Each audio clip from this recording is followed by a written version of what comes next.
नमस्कार। होली का पावन पर्व आ रहा है। खुशियों का त्योहार है होली, रंगों का त्योहार है होली। आइए हम सब इस त्योहार को अत्यंत खुशी के साथ मनाएं। युगों युगांतर से सतयुग से होली मनाने की परंपरा रही है। इसे मधुमास कहा जाता है और खुशियों का, नाचने का, गाने का, और ये एक बहुत ही अच्छा मौसम है। लेकिन कुछ बातें मैं आपसे अपील के तौर पर पवित्रम गौ सेवा परिवार की ओर से कहना चाहूँगा, जिसका अपने को थोड़ा सा इस होली पर ध्यान रखना है। पहली बात, मेरी आप सबसे हार्दिक विनती है कि हम किसी भी पशु पक्षी के ऊपर रंग न डालें, क्योंकि रंगों में आज के समय जो बाजार में जितने भी रंग उपलब्ध हो रहे हैं 80 से 90% रंग केमिकल वाले हैं। और जो केमिकल पशु पक्षियों के ऊपर पड़ता है, गोमाताओं के ऊपर पड़ता है, तो वो बार बार में उनको हटाने के लिए फिर चाटने लगती है। हम लोग तो जाकर के नहा लेते हैं, लेकिन पशु पक्षी तो नहा नहीं सकते हैं, तो उनको चाट चाट के हटाना पड़ता है और चाटने के क्रम में वो केमिकल उनके शरीर में जाता है। इस कारण पशु पक्षियों को अत्यंत कष्ट और मृत्यु तक हो जाती है। कृपया मेरा आग्रह है आप सबसे, होली खेले। होली जो है खुशियां बांटने का त्योहार है, खुशियां छीनने का अधिकार नहीं है हमें, और खुशियां छीनने का उत्सव नहीं है। इसलिए हम सब होली में पशु पक्षियों के साथ किसी भी प्रकार का दुर्व्यवहार न करें। दूसरा मेरा आग्रह है कि होली में जो होलिका दहन है वो सदैव से परंपरा रही है। गाय के गोबर, देसी गाय के गोबर के कंडे, देसी गाय के गोबर के उपले, देसी गाय के गोबर के राजस्थान में बड़कुल्ले कहा जाता है, वो बड़कुल्ले जला करके होली मनाने की और होलिका दहन की परंपरा रही है। मेरा यह आग्रह है कि इस परंपरा का हम पालन करें। टायर इत्यादि प्लास्टिक की चीजें ये सब जला करके हम प्रदूषण न फैलाएं।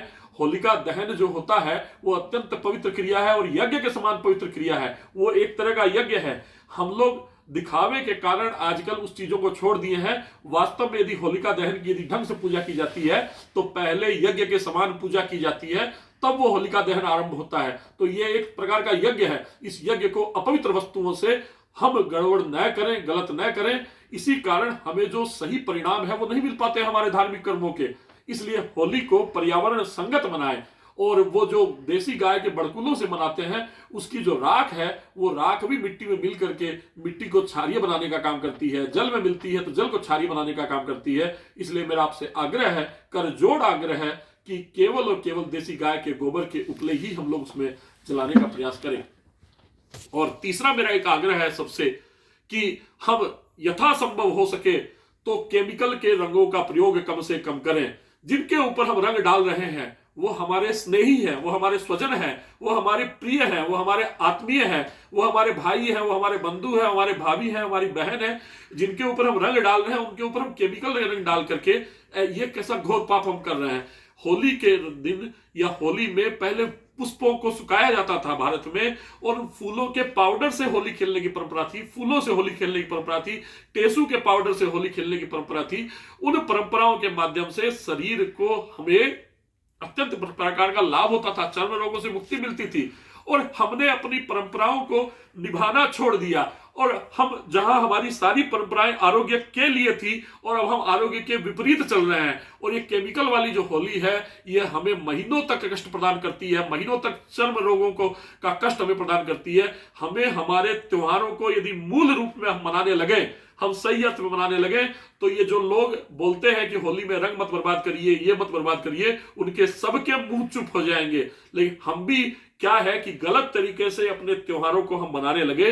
इस कारण इन विधर्मियों को, इन दुष्टों को, इन तथाकथित नेगेटिव सोच वाले लोगों को मौका मिलता है हमारे त्योहारों पर बोलने का।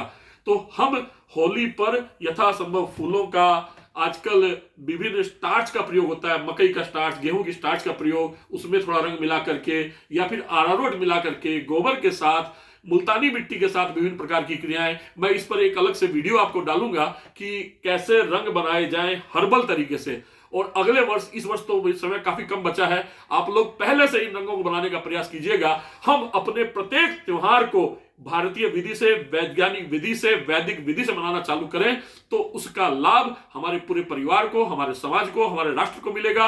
पर्यावरण की रक्षा होगी, रक्षा ही नहीं पर्यावरण का वर्धन होगा, संवर्धन होगा, और गोमाता का भी संवर्धन होगा, और हमारे आरोग्य का भी संवर्धन होगा। इस भावना को लेकर के, इस संकल्प को लेकर हम त्योहारों को मनाएं, ऐसा मेरा आप सबसे कर जोड़ आग्रह है। होली की आप सभी को अग्रिम शुभकामनाएं, बहुत बहुत शुभकामनाएं। और होली का त्योहार समरसता का त्योहार है, जात पात को भूलने का त्योहार है, ऊंच नीच को भूलने का त्योहार है। हम होली के रंगों में सराबोर हो जाएं और होली के रंगों में रंग जाएं और अपने आप को भूल जाएं, अपने स्वयं को भूल जाएं, अपने अहंकार को भूल जाएं, अपने तृष्णा को भूल जाएं, अपने आप को भूल करके रंग में रम जाने का, सतरंगी रंगों में रम जाने का ये त्योहार है होली। आइए इसको हम सही अर्थों में मनाएं। नमस्कार।